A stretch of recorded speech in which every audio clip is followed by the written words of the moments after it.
Hello friends, स्वागत है आपका हमारे YouTube channel GPS success point में। दोस्तों, इस वीडियो में हम देखने वाले हैं उपराष्ट्रपति के बारे में। उपराष्ट्रपति यानी कि वाइस प्रेसिडेंट। तो देखिए, उपराष्ट्रपति के बारे में हम देखते हैं।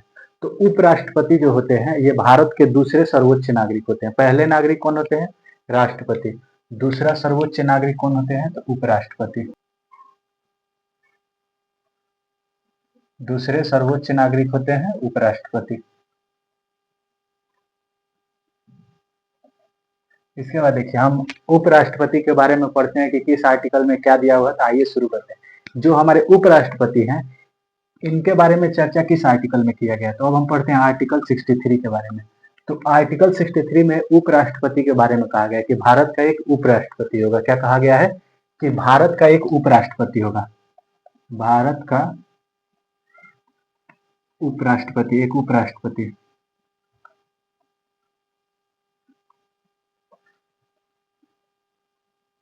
भारत के एक उपराष्ट्रपति होंगे, ठीक है, यही कहा गया है।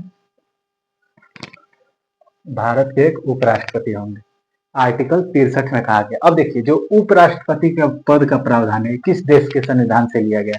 तो उपराष्ट्रपति के पद का प्रावधान है, इसे यूएसए के संविधान से लिया गया। कहाँ के संविधान से लिया गया है? तो यूएसए के संविधान से लिया गया उपराष्ट्रपति के पद का प्रावधान। इसके बाद देखिए, ये हो गया आर्टिकल 63। इसके बाद आता है आर्टिकल 64। आर्टिकल 64 में क्या कहा गया है?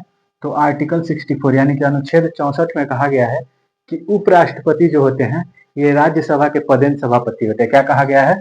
तो उपराष्ट्रपति राज्यसभा के पदेन सभापति होते हैं। राज्यसभा के पदेन सभापति होते हैं।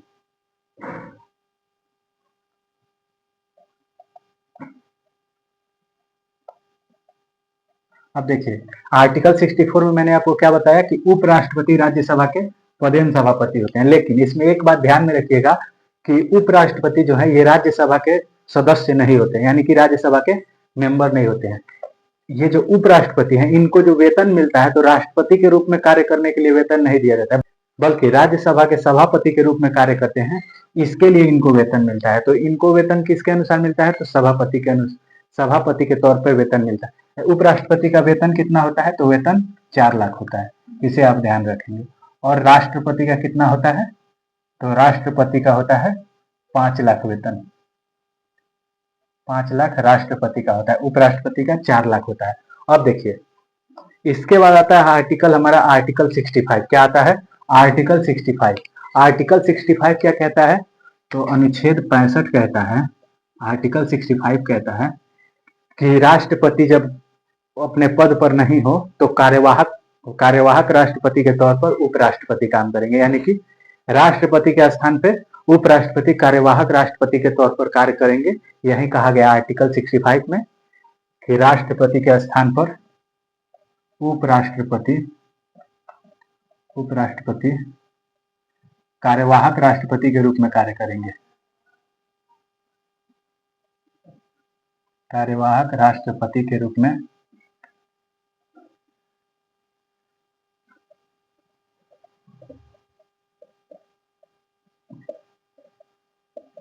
यही कहा गया है। आर्टिकल 65 में क्या कहा गया है? आर्टिकल 65 में कहा गया है कि जो हमारे उपराष्ट्रपति हैं ये कार्यवाहक राष्ट्रपति के रूप में कार्य करेंगे।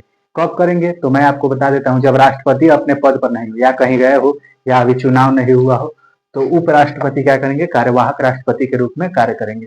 अब देखिए, जब ये कार्यवाहक राष्ट्रपति के रूप में कार्य करेंगे तो इनके पास राष्ट्रपति की सभी शक्तियां मौजूद होंगी, राष्ट्रपति की सभी शक्ति मौजूद होगी। लेकिन ये राज्यसभा के पदेन सभापति उस समय नहीं रहेंगे। तो ये आप ध्यान में रखिएगा कि जब उपराष्ट्रपति कार्यवाहक राष्ट्रपति के रूप में कार्य करेंगे तो इनके पास राष्ट्रपति की शक्ति होगी, लेकिन राज्यसभा के पदेन सभापति उस वक्त नहीं होंगे। इस बात का आप विशेष ध्यान रखिएगा। इसके बाद देखिए, इसके बाद जो हमारा आर्टिकल आता है वो कौन सा आर्टिकल आता है? इसके बाद आता है हमारा आर्टिकल 66।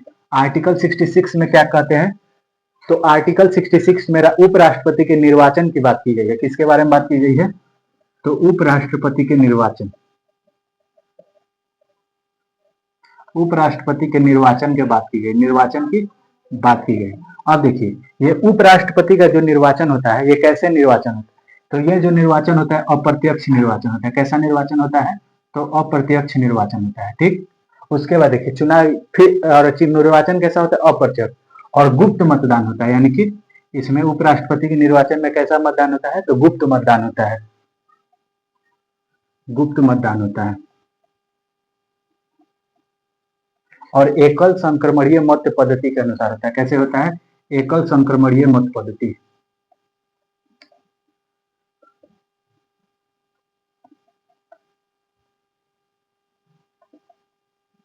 एकल संक्रमणीय मत पद्धति के अनुसार उपराष्ट्रपति का निर्वाचन होता है।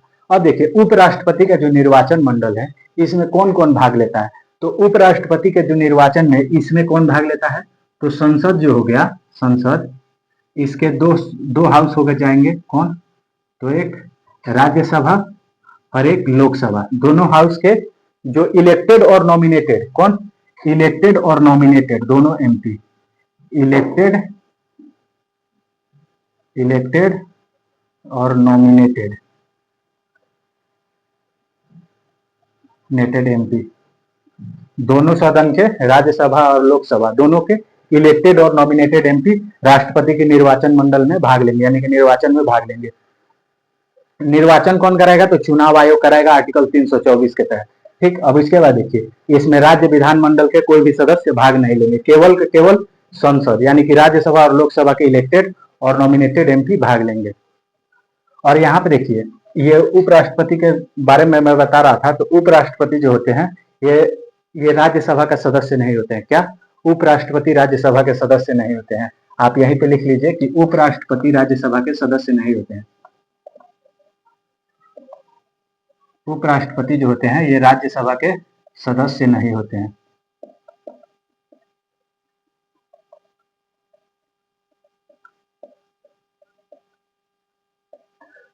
नहीं होते हैं। इसके बाद देखिए ये तो मैंने आपको बता दिया कि चुनाव कैसे होता है, चुनाव में कौन कौन भाग लेता है। इसके बाद देखिए अब उपराष्ट्रपति का निर्वाचन हुआ तो उपराष्ट्रपति के चुनाव लड़ने की योग्यता क्या हो, तो योग्यता, उपराष्ट्रपति बनने की योग्यता की अगर हम बात करें, योग्यता के बारे में बात करें, तो पहला योग्यता जो हमारा होता है, पहला योग्यता होता है कि भारत का नागरिक हो। क्या होना चाहिए कि कोई भी जो उपराष्ट्रपति के चुनाव लड़ना चाहता हो वो भारत का नागरिक हो,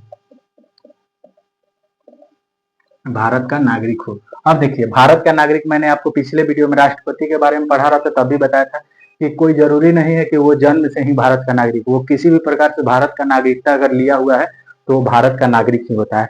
दूसरा जो हमारा क्राइटेरिया है, योग्यता है, यानी कि वो है कि दिवालिया, पागल या दिवालिया नहीं होना चाहिए। क्या, पागल या दिवालिया नहीं होना चाहिए, पागल या दिवालिया नहीं होना चाहिए।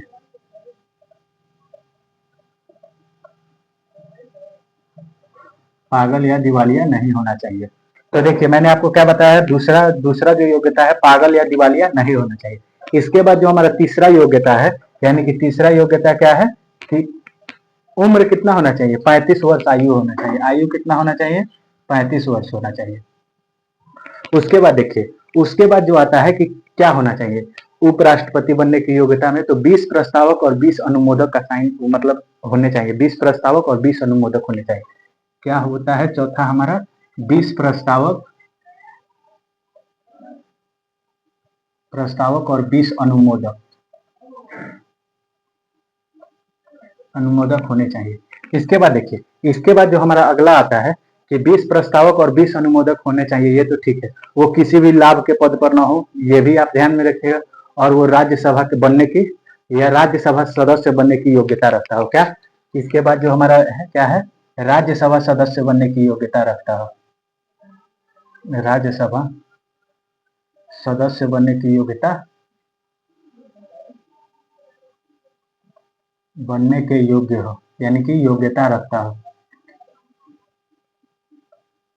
उसके बाद देखिए उसके बाद क्या करना पड़ेगा, तो आरबीआई में 15,000 का जमानत राशि, यहाँ पे छठा में लिख रहा हूं, आरबीआई के पास 15,000 का जमानत राशि जमा करना पड़ेगा, जमानत राशि, ये हो गया। हमारे योग्यता के बारे में कि राष्ट्रपति उपराष्ट्रपति बनने के लिए क्या क्या योग्यताएं होनी चाहिए। तो भारत का नागरिक हो, पागल या दिवालिया नहीं होना चाहिए, 35 वर्ष की आयु हो, 20 प्रस्तावक 20 अनुमोदक होने चाहिए, राज्यसभा सदस्य बनने की योग्यता रखते हो, और आरबीआई में जमानत राशि कितना जमा करना पड़ेगा, तो जमानत राशि 15,000 रुपए की आरबीआई के पास जमानत राशि जमा करनी पड़ेगी। अब देखिए मैंने आपको आर्टिकल 66 तक बता दिया। अब हम आगे बढ़ते हैं और पढ़ते हैं आर्टिकल 67 के बारे में। तो आर्टिकल 67 यानी कि अनुच्छेद 67। अनुच्छेद 67 में हम क्या पढ़ते हैं, तो अनुच्छेद 67 में उपराष्ट्रपति के कार्यकाल के बारे में बात किया गया है। क्या बात किया गया है, तो कार्यकाल के बारे में बात किया गया है। कार्यकाल के बारे में, तो कार्यकाल कितना होता है, 5 वर्ष होता है। अब 5 वर्ष होता है तो 5 वर्ष से पहले भी अगर किसी कोई रिजाइन देना चाहता है तो दे सकता है, या तबियत खराब हो सकता है तो हट सकते हैं, मतलब रिजाइन देके वो हट सकते हैं। कार्यकाल उनका कितना होता है, 5 वर्ष। 5 वर्ष से पहले भी उनको हटाया जा सकता है। कैसे, 5 वर्ष के पहले भी उनको हटाया जा सकता है उपराष्ट्रपति को। तो राष्ट्रपति को हटाया जाता है तो उसके लिए शब्द का प्रयोग होता है महाभियोग, लेकिन उपराष्ट्रपति के लिए महाभियोग शब्द का कहीं भी चर्चा नहीं है। उपराष्ट्रपति क्या होते हैं, इन्हें हटाया जाता है। तो ये कैसे हट सकते हैं, तो इनके हटने की या तो आप ये क्या करें, खुद ही रिजाइन कर दें। क्या कर दें, खुद ही रिजाइन कर दें, खुद ही रिजाइन करके हट जाए, या फिर इन्हें प्रस्ताव के द्वारा, क्या, अविश्वास प्रस्ताव करिए, प्रस्ताव के द्वारा हटाया जा सकता है। अब देखिए ये प्रस्ताव, उपराष्ट्रपति को हटाने के लिए जो प्रस्ताव पेश किया जाता है, ये सबसे पहले कहाँ पेश किया जाता है, तो सबसे पहले राज्यसभा में पेश किया जाता है। उपराष्ट्रपति को हटाने के लिए प्रस्ताव सबसे पहले राज्यसभा में पेश किया जाता है, और इसकी 14 दिन पूर्व सूचना उपराष्ट्रपति को दे दी जाती है। तो यहाँ पे लिख लीजिए 14 दिन पूर्व सूचना, सूचना राष्ट्रपति को, उपराष्ट्रपति को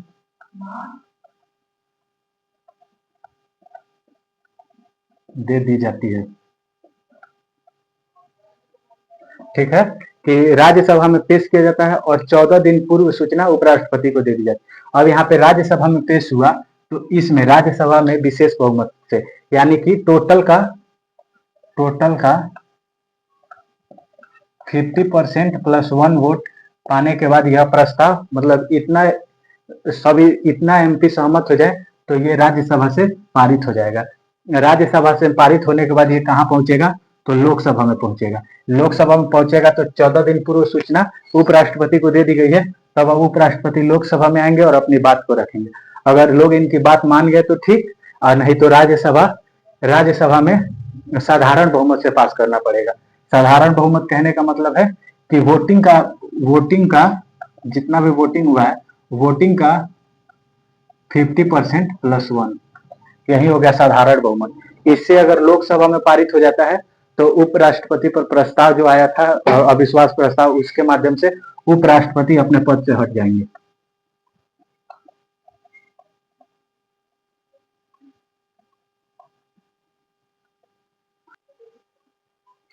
क्या मैंने आपको बताया कि देखिए उपराष्ट्रपति को हटाने के लिए अविश्वास प्रस्ताव लाया जाता है। अविश्वास प्रस्ताव जो लाया जाता है, ये सबसे पहले, अगर उपराष्ट्रपति को हटाना है तो सबसे पहले प्रस्ताव कहाँ आएगा, तो राज्यसभा में आएगा। राज्यसभा में आएगा, ठीक, तो 14 दिन पूर्व सूचना उपराष्ट्रपति को दे दी जाएगी। उपराष्ट्रपति को सूचना देने के बाद राज्यसभा में टोटल का 50% प्लस 1, यानी कि विशेष बहुमत से इसको राज्यसभा से पारित करना होगा। यहाँ पे देखिए, यहाँ पे टोटल का 50% प्लस 1 है और यहाँ पे वोटिंग का 50% प्लस 1 है। तो इसे उसके बाद ये कहाँ पहुंच जाएगा प्रस्ताव, लोकसभा में। लोकसभा में उपराष्ट्रपति आएंगे, अपने बात रखेंगे, अगर मान गए तो ठीक, नहीं माने तो लोकसभा वोटिंग का 50% प्लस 1 बहुमत से उपराष्ट्रपति के अविश्वास प्रस्ताव को पारित कर देगी और उपराष्ट्रपति अपने पद से हट जाएंगे। तो ये था हमारे आर्टिकल 67 के बारे में कि इनका कार्यकाल 5 वर्ष का होता है। ये 5 वर्ष से कम, 5 वर्ष से पहले भी क्या कर सकते हैं, हट सकते हैं।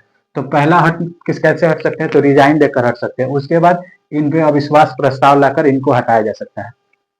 इसके बाद देखिए, इसके बाद आता है हमारा आर्टिकल 68। आर्टिकल 68 क्या कहता है, तो देखिए आर्टिकल 68 कहता है, आर्टिकल 66 यानी कि अनुच्छेद 68, अनुच्छेद 68 कहता है कि उपराष्ट्रपति का चुनाव यथाशीघ्र करा लेना चाहिए, कि जल्द ही करा लेना चाहिए। उपराष्ट्रपति का चुनाव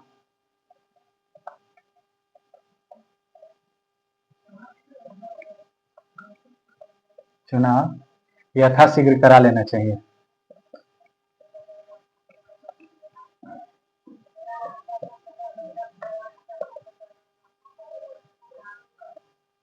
मैं आपको क्या बता रहा हूँ कि आर्टिकल 68 में कहा गया है कि उपराष्ट्रपति के चुनाव यथाशीघ्र करा लेने चाहिए।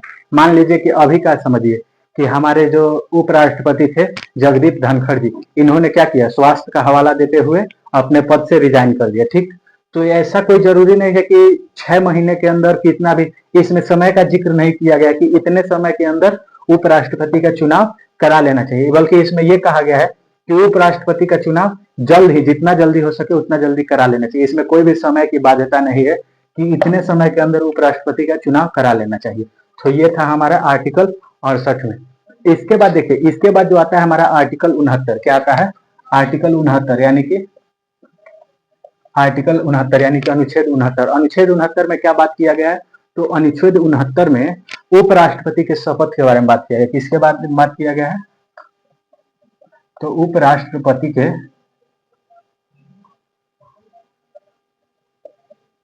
शपथ की बात की गई। अब देखिए यहाँ पर तो ठीक है कि आर्टिकल 69 में उपराष्ट्रपति के शपथ की बात की गई है, तो ये पॉइंट ये बनता है कि उपराष्ट्रपति को शपथ आखिर में दिलाता कौन है, उपराष्ट्रपति को शपथ दिलाता कौन है। तो उपराष्ट्रपति को शपथ कौन दिलाते हैं, तो हमारे राष्ट्रपति दिलाते हैं। कौन दिलाते हैं, तो राष्ट्रपति दिलाते हैं। ये भी आप ध्यान में रखिएगा। तो ये कहा गया आर्टिकल 69। यहाँ पे आप देख लीजिए कि अपना त्याग पत्र जो रिजाइन होता है ये किसे सौंपेंगे, तो ये सौंपेंगे राष्ट्रपति को। राष्ट्रपति को अपने रिजाइन यानी कि त्याग पत्र सौंपेंगे। तो ये मैंने आपको बता दिया आर्टिकल 69। आर्टिकल 69 में क्या है, उपराष्ट्रपति के शपथ, उपराष्ट्रपति के शपथ के बारे में उल्लेख है। तो उपराष्ट्रपति को शपथ दिलाता कौन है, तो राष्ट्रपति दिलाते हैं।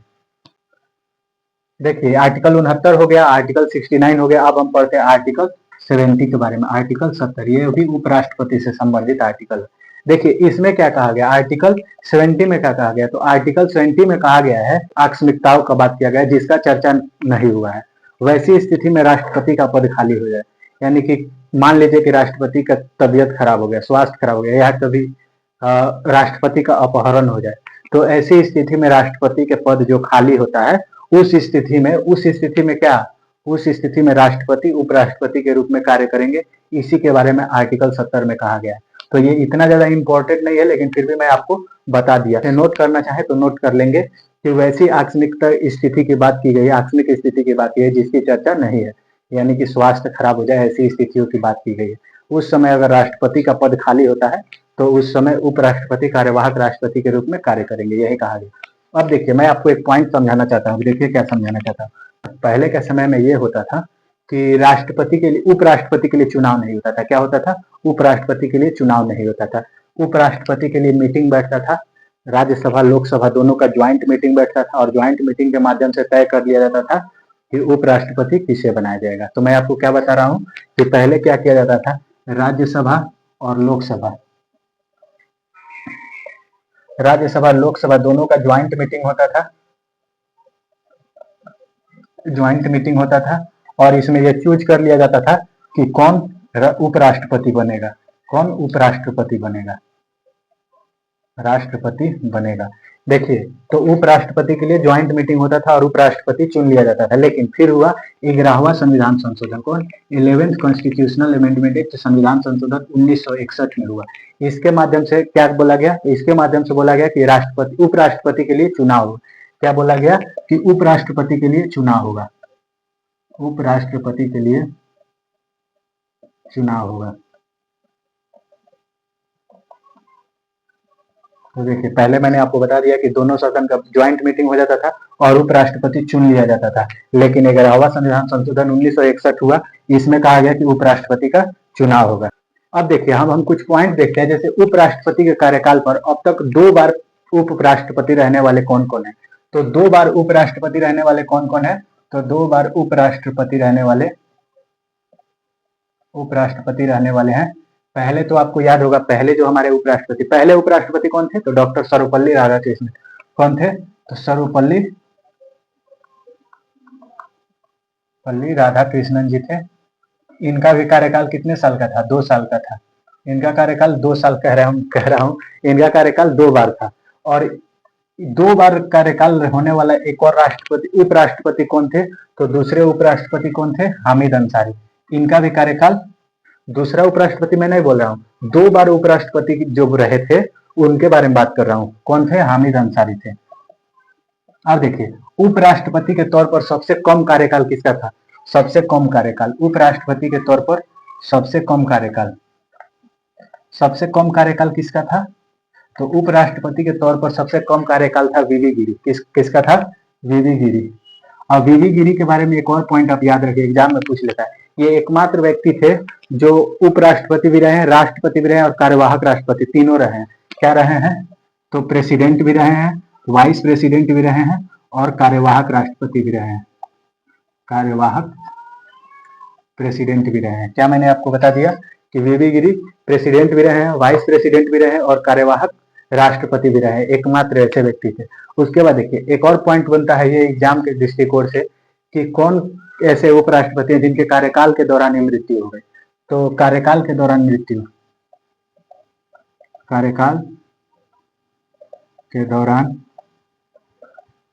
मृत्यु किनका हुआ था? तो कार्यकाल के दौरान मृत्यु जिनका हुआ था वो कौन थे? तो वो थे कृष्णकांत। कौन थे? उन राष्ट्रपति का नाम था कृष्णकांत।